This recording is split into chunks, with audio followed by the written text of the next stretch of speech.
성 바오로달스도회 윤영란 일마수녀님과 함께 갈릴레아, 사마리아, 유다 지역에서 활동하신 예수님의 발자취를 4복음서를 토대로 알아가보는 시간. 예수님 오늘은 어디 계세요?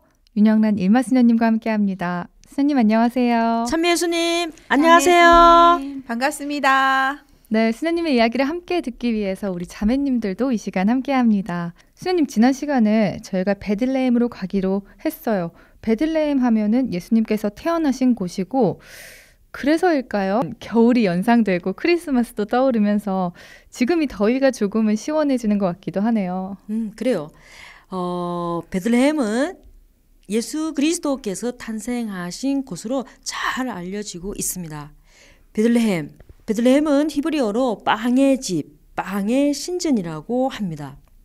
그리고 이 베들레헴을 보면 구약의 전체적인 역사를 우리가 한번 볼 수 있는 그런 시간도 됩니다. 이스라엘의 두 번째 임금이 있어요. 두 번째 임금이 누굴까요? 다윗입니다. 어우, 좋아요. 두 번째 임금인 다윗이 태어났고 또 목동으로 자란 곳. 그리고 1 사무엘기 16장 1절에서 3절에 보면 사무엘이 어린 다윗을 왕으로 기름 부은 곳, 바로 그것이 어디라고요? 베들레헴입니다. 그리고 구약시대를 걸쳐서 자랑할 만한 것이 아무것도 없는 그 빈촌이죠. 그러나 이 작은 마을 베들레헴에서 아기 예수님이 탄생하셨습니다. 미카서 5장 1절을 한번 읽어보도록 하겠습니다.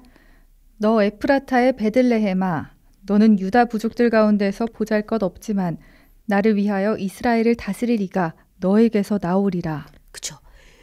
이러한 이유로 베들레헴은 오늘날 유다 땅의 조그만 마을임에도 불구하고 전 세계의 그리스도인들에게 빼놓을 수 없는 성지 중에 하나입니다. 베들레헴은 유다 산악의 그 바위가 많은 지대에 자리 잡고 있는데 경작할 수 있는 땅은 주로 협곡 사이에 있는 작은 땅들 뿐입니다. 그래도 목초지가 있었던 것으로 보이고 있어요. 거기에서 보리와 밀을 재배하고 목축을 했습니다. 구약 성경에 룻기가 있어요. 기억나요? 룻기? 네. 룻기 1장 22절에는 나오미는 모압 출신 며느리 룻과 함께 모압 지방에서 돌아왔다. 그리고 베들레헴에 도착한 것은 보리 수확이 시작할 무렵이었다. 이게 나오고 있습니다. 그리고 룻기 2장 23절에는 룻은 보리 수확과 밀 수확이 끝날 때까지 보아즈의 요정들 곁에 서서 이삭을 주었다. 이런 대목이 나오고 있습니다. 그리고 1 사무엘기 16장 19절에는 사울은 전령들을 이사이에게 보내서 양을 치는 너의 아들 다윗을 나에게 보내라 하는 말을 전하였다라는 것이 우리에게 보도되고 있습니다. 베들레헴은 동쪽으로는 유다 강야가 이렇게 펼쳐져 있고 주변 지역에는 비옥한 언덕과 계곡들이 있어요. 그래서 무화과와 올리브 가수원 그리고 포도밭 같은 것들이 거기에 쭉 이렇게 있습니다. 기후는 온화한 지중해성 기후입니다. 베들레헴은 이스라엘 초기 역사에서 중요한 그 마을이었습니다. 구약에서 베들레헴은 처음으로 에프랏으로 알려졌지만 보통은 유다 베들레헴 또는 에프라타 베들레헴으로 불렸던 것입니다. 창세기 35장 19절에 보면 라헬은 이렇게 죽어 에프라타 곧 베들레헴으로 가는 길가에 묻혔다. 이 대목이 있습니다. 그리고 창세기 48장 7절에는 내가 파탄에서 가나안 땅으로 와서 가던 중 에프랏까지는 아직 얼마 더 가야 하는 곳에서 그만 라헬이 죽고 말았다.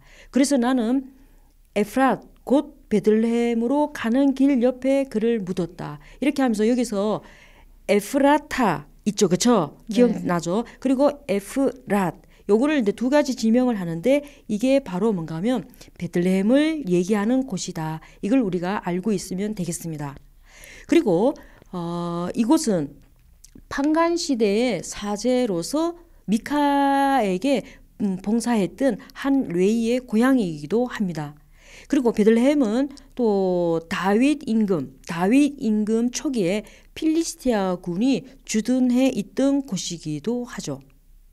그리고 유다인들이 바빌론으로 이렇게 끌려가는 거 기억나요? 그렇죠? 유배가는 거. 네. 그때 이집트로 도망가는 사람들도 있었습니다.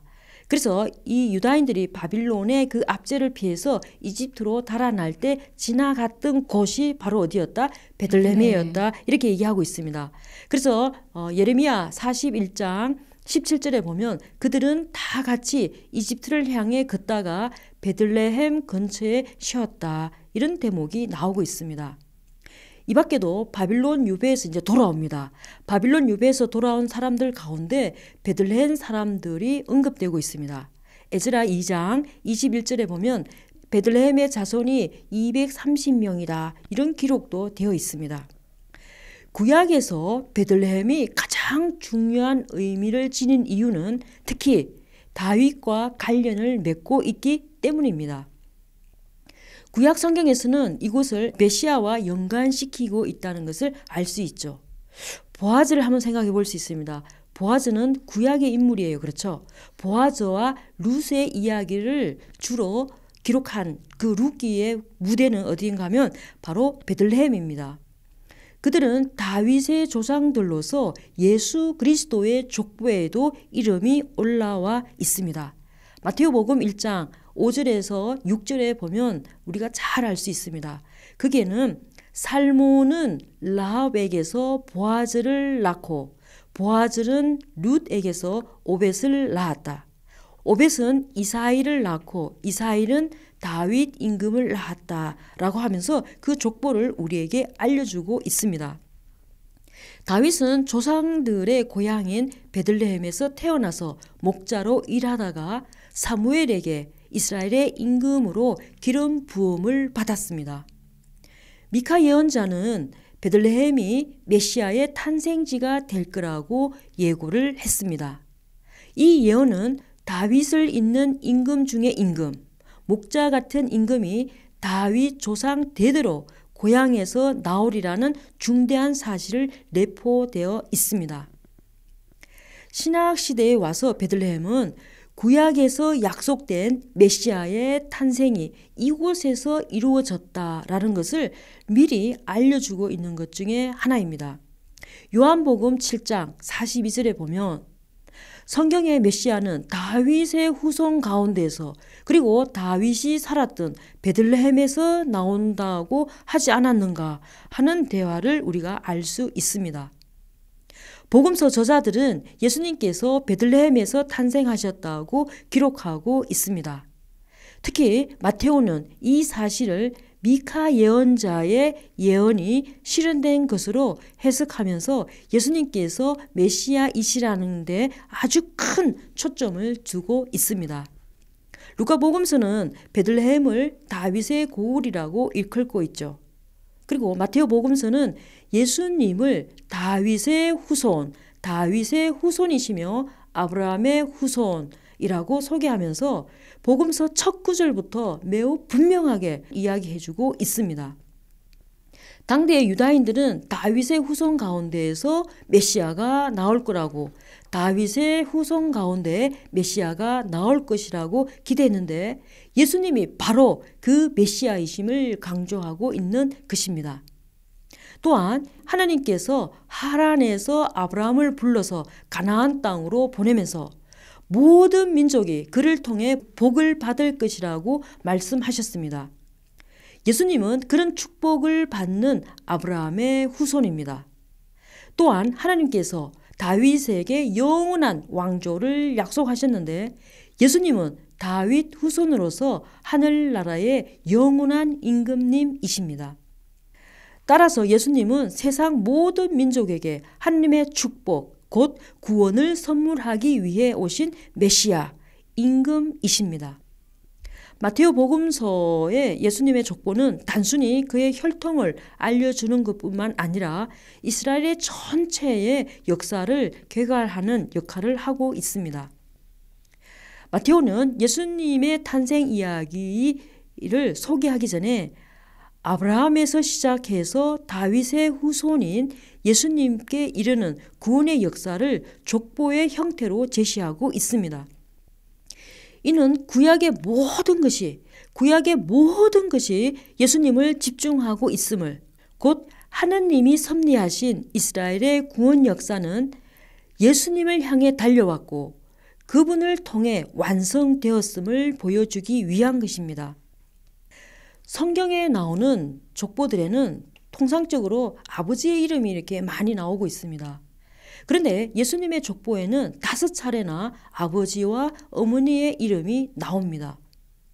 여기에 등장하는 5 여인, 우리가 잘 알고 있겠지만 타마르, 라합, 룻, 그리고 우리아의 아내 누구죠? 밧세바, 그리고 마리아입니다. 이들은 구원 역사에서 매우 특별한 의미를 지니고 있습니다. 이들 가운데 마리아를 제외한 4 여인들은 자신이든 또는 그 남편을 통해서이든 이방인과 관계가 있습니다. 타마르와 라합은 가나안 여인입니다. 룻은 모압 여인이죠. 그리고 밧세바는 남편이 히타이타 사람이었습니다. 이들이 예수님의 족보에서 언급된 것은 예수님을 이스라엘 백성뿐만 아니라 모든 민족의 메시아로 소개하기 위하여서입니다. 마리아를 포함한 5 여인들은 모두 비정상적인 관계를 통해서 아들을 낳습니다. 그렇죠? 그런 공통점을 갖고 있습니다. 자, 다시 한번 볼까요? 타마르. 우리가 구약의 창세기 쪽을 생각해 보면 금방 알 수 있는 인물입니다. 타마르는 남편이 죽었어요. 그런데 자녀가 없었습니다. 그래서 대를 잇기 위해서 자기가 변장을 해요. 뭘로 변장하죠? 매춘부로 변장을 해서 누구를 꼬셔요? 시아버지를 꼬십니다. 시아버지 유다를 유혹해서 아기를 낳고 있죠. 이 성경을 알고 싶어요? 그러면 창세기 38장을 보면 잘 나와 있습니다. 타마르는 신전 창녀로 이렇게 변장을 했지만 가나안 여자 라합이 있어요. 그렇죠? 라합은 진짜 창녀였어요. 라합은 우리가 어디를 볼 수 있는가 하면 여호수아기를 한번 보면 알 수 있습니다. 라합은 여리고의 매춘부였지만 여호수아가 보낸 가나안 정탐꾼을 도와줍니다. 그리고 유다인으로 귀환하여서 살몬과 결혼을 해서 누구를 낳는가 하면 보아즈를 낳습니다. 보아즈 기억나죠? 그렇죠? 네. 자, 그리고 룻기에 보면 주인공이 룻이 나옵니다. 그렇죠? 룻도 자식 없이 남편이 죽었어요. 그래서 그 대를 잇기 위해서 누구와 결혼하는가 하면 보아즈와 결혼을 합니다. 그리고 우리아의 아내 밧세바 기억나죠? 네. 밧세바는 남편이 전쟁터에 나가는 동안 다윗과 동침을 하고 남편이 죽은 뒤에는 왕비가 됩니다. 예수님의 족보에서 마리아를 제외한 이 4 여인은 종교적이든 아니면 윤리적 차원에서 부정하거나 비판을 받는 그런 가그가 있습니다. 그렇죠? 네. 그런 가그가 있지만 하나님의 구원 섭리를 위한 도구가 되어서 메시아의 족보에 어떻게요? 탁 올라 있다는 것을 우리는 보게 됩니다. 이는 하나님께서 당신의 뜻을 받아들이는 이들에게는 이방인이건 창녀이건 그런 출신을 따지지 않습니다. 그런 출신을 따지지 않을 뿐만 아니라 부도덕한 그런 가그도 문제 삼지 않으시고 당신 섭리를 실현하기 위한 도구로 삼으신다는 것을 보여줍니다. 온 인류를 구원하기 위해 이 세상에 오신 예수님 안에서 그동안 사람들 사이에 일치와 화합을 가로막는 모든 선입견과 장벽이 무너지는 것을 볼 수 있습니다. 곧 유다인과 이방인의 장벽, 남자와 여자의 장벽, 신분의 장벽이 무너집니다. 이에 대해 바오로 사도는 갈라디아서 3장 28절에서 유다인도 그리스도인도 없고 종도 자유인도 없으며 남자도 여자도 없습니다. 여러분은 모두 그리스도 예수님 안에서 하나입니다. 라고 우리에게 말하고 있습니다. 이러한 의도로 마테오 복음서 저자는 족보에 제스러운 여자들의 이름을 넣어서 이 점을 강조합니다. 같은 맥락에서 처녀가 잉태하여 아들을 낳는다는 것도 세속적인 관점에서는 어떻게 해요? 수치스럽고 또요? 경망스럽고 또요? 부끄러운 그런 일입니다. 그렇죠? 네. 그럼에도 불구하고 하나님의 뜻을 실현하는 데는 아무런 해가 문제가 되지 않는다는 것을 암시하고 있습니다. 이처럼 예수님의 족보는 그분이 유다 민족뿐만 아니라 모든 이방 민족까지도 당신 백성으로 삼아서 구원하시는 것, 곧 전 인류를 구원하시는 하나님의 섭리와 그분의 뜻을 이루기 위해 오신 메시아 임금, 예수님의 정체성과 사명을 분명하게 드러내주는 것 중에 하나입니다. 그럼 이번에는 성경에 나오는 예수님의 족보에 나오는 남자들을 한번 살펴보도록 하겠습니다. 유다. 아까 유다가 타마르의 시아버지라고 그랬어요. 그렇죠? 네. 유다는 레위법을 어기고 며느리 타마르를 방치한 죄인입니다. 다윗은 다른 아내를 가로챈 사람입니다. 그렇죠? 네. 아니 성경에 그렇게 나와 있어요. 그렇죠? 네. 그리고 솔로몬은 이방인 여자들을 아내로 맞아들였습니다. 그리고 그들의 이방 잡신을 이스라엘에 들고 온 그 죄인이죠. 그리고 므낫세와 아몬도 솔로몬처럼 우상을 숭배하는 죄인들이었습니다. 유배 이전의 임금들 가운데 히즈키야와 요시야 두 임금만 하나님께 충실했습니다. 그리고 다른 임금들은 하나같이 우상을 숭배하거나 방탕한 삶을 살았습니다. 예수님의 족보가 수많은 그 죄인들의 이름으로 가득 차 있다는 것은 예수님의 조상이 그리 자랑스럽지 못한 사람들이 있었다. 이거를 말해주고 있습니다. 세상 사람들은 집안의 비밀이나 그렇게 자랑스럽지 못한 조상들을 어떻게 하고 싶어요? 숨기죠. 그렇죠? 숨기려고 하고 있습니다. 그러나 예수님의 족보는 집안에 망신시킬 그 사람들의 이름을 버젓이 올려놓고 있습니다. 그 까닭은 하나님의 구원은 인간의 자질이 아니라 하나님이 인간과 맺으실 그 충실한 약속을 따른 것임을 알려주고 있습니다. 이스라엘의 구원 역사를 완성하신 예수님의 족보는 인간의 죄스러운 모습에 있는 것을 그대로 보여주면서 인간에 대한 하나님의 자비와 성실함을 드러내주고 있습니다. 오늘 우리는 예수님의 탄생지인 베들레헴에 가보았습니다. 다음 주에도 우리는 베들레헴에서 예수님을 계속 만나보도록 하겠습니다. 네, 네. 오늘은 베들레헴, 예수님께서 태어나신 곳에 다녀왔습니다. 베들레헴, 저도 언젠간 꼭 한번 가서 경배를 드리고 싶은 그런 마음이 들기도 했는데요.